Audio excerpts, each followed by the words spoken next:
Hi there gamers, welcome to Respawn Rants on the MGL Mix this Monday the 12th of October. I'm Respawn Rossco and welcome along. It's been a very busy time on My Games Lounge and it's getting a very busy time in gaming as well.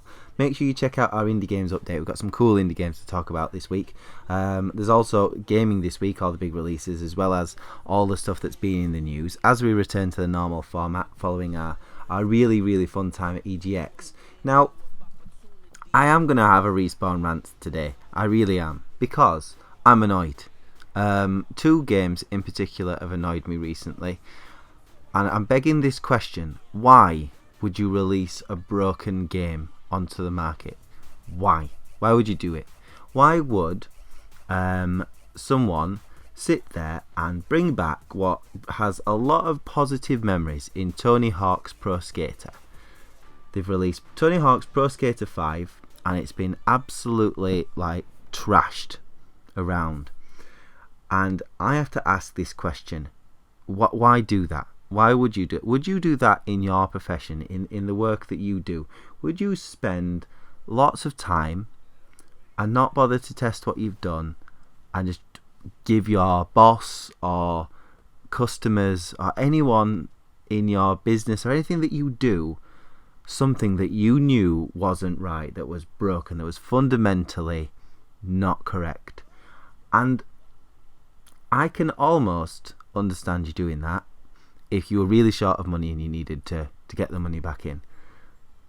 But if you were a company the size of Activision, I think Activision have got a few games that maybe make them a few quid. Let's have a look at this. Oh yeah, Destiny. There's not much money in Destiny, is there? Only a few billion. And then you've got Call of Duty, which comes out every single year, and that's a huge cash in for them because they're going to make tons for it. And I'm not talking about developers now. I have a firm understanding that there is a corporate business side to games development and there is a normal people side of games development, people like you and me who are making the games and just want to make a good game. I get that, I do. And do I blame the developers as much as I blame the corporates? I mainly put the blame onto the corporates personally. I know developers, no developer sits there and wants to make a crap game. I know they don't. But there's making a bad game because it's bad, and there's making a broken game because it's broken and you can't play it and things don't work. It happened last year with Assassin's Creed Unity. Now, I will give Ubisoft credit. It didn't happen to everybody. It certainly didn't happen to me, although there were bugs. And I put that in my review. I didn't get the face disappearing bug, and I didn't get some of the other random ones. I did get some bugs, and I put it in the review. But for these big publishers to do this, I was shocked. I really was. And to see such a game that I held in such high esteem come back, I was really excited to see it. So when it came out and it was awful, David Game has reviewed it on mygameslounge.com, and yeah, I feel almost bad for Dave because I know that he wanted it as well. He wanted to play it, and he was just got in touch and said, "This is awful, Ross. It's not just that it's a bad game, because we know Tony Hawk's Pro Skater is a good game. We know this. So why is this one so awful?" And then, following the back of that, because I wanted to play that, I played another game I've been looking forward to seeing, and that I actually said on another video was one to watch because it looked good. And this was Afro Samurai 2 Revenge of the Kuma, Volume 1. It's releasing episodically. Let's put it this way. If you try episode 1, there is no way you'll be coming back for any of the other episodes, because it's fundamentally broken. I'm reviewing it over the weekend as I record this. This is Sunday as I record this. And I'm struggling beyond a decent soundtrack to give the studios behind it and Versus Evil, the publishers, anything good to say about the game, because it's truly unplayable. It's broken. It's got pieces of code missing. It's got the most frustrating quick time events I've ever played in a game, where you almost have to die 3 or 4 times just to be able to pass it, because you have to mash the keys every time, but they don't always pick up that you're mashing them. The animations are poor. The graphics are shocking. The climbing mechanics are awful. I don't know, gamers. I'm sorry to have one on this, but this is a great time to be a gamer, and it's a great time for games.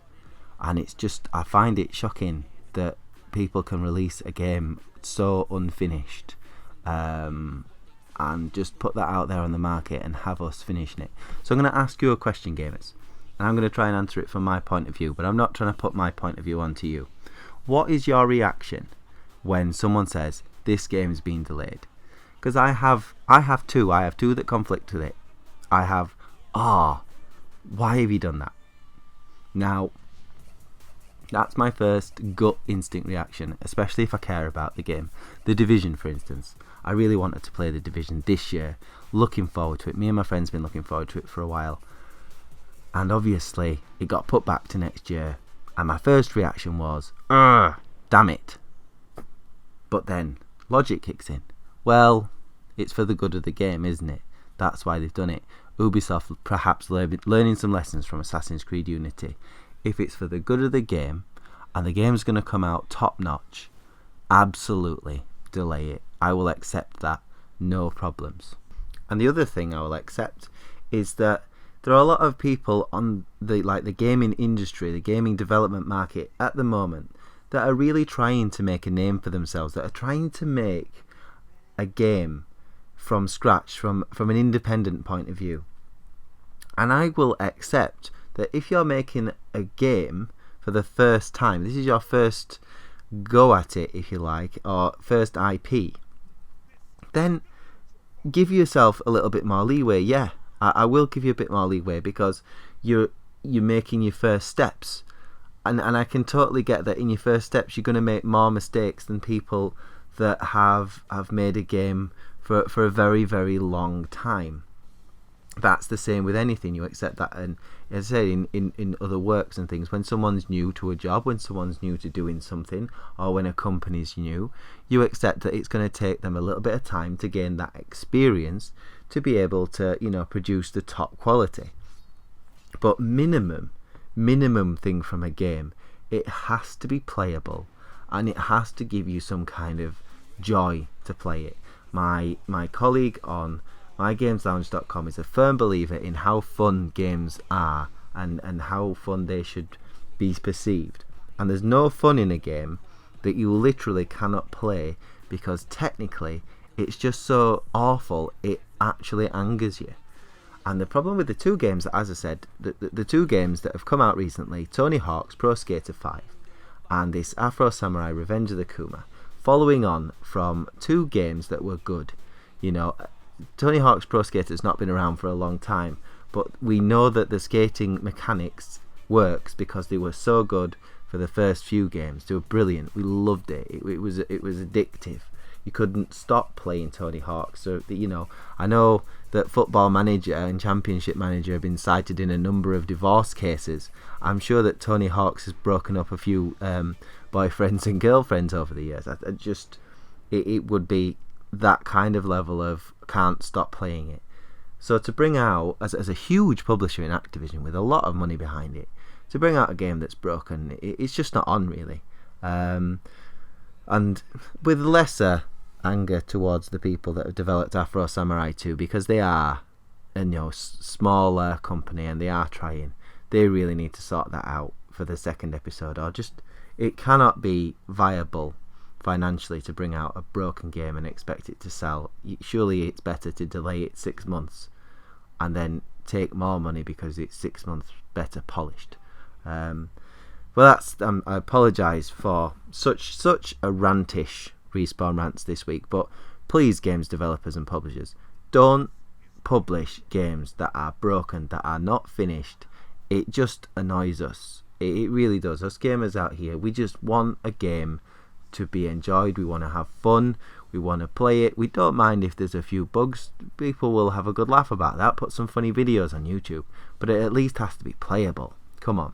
So I'm just asking you gamers out there, on mygameslounge.com or over Twitter, Facebook, all our various social network connections. Get in touch with us. What do you think? First of all, what do you think about releasing broken games? Am I being harsh? Am I not being harsh enough?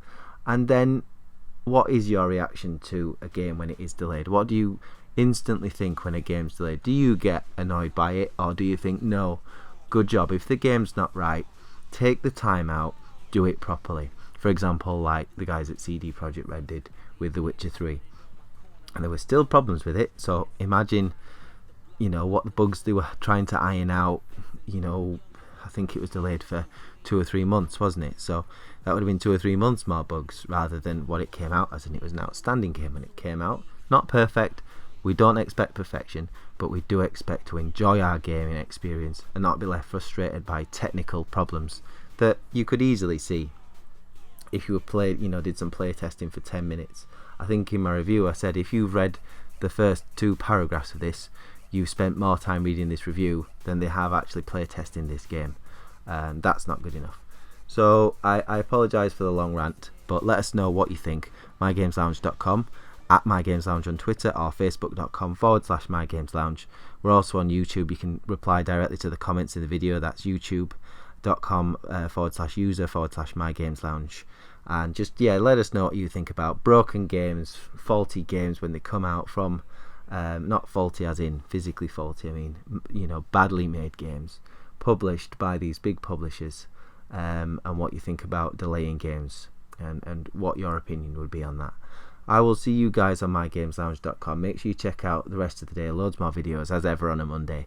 It's in the news with all the news stuff from the past week or two since we've been to EDX. We're catching up on that. We've got gaming this week, all the stuff that's going on in gaming, and of course our friends Indie Games looking at Screenshot Saturday and some of the indie games we've been playing on mygameslounge.com in this past week or so. Some cool indies. If you want to feature on the show, you know how to get in contact with us, all the social media details. See you later, gamers. I will see you on mygameslounge.com.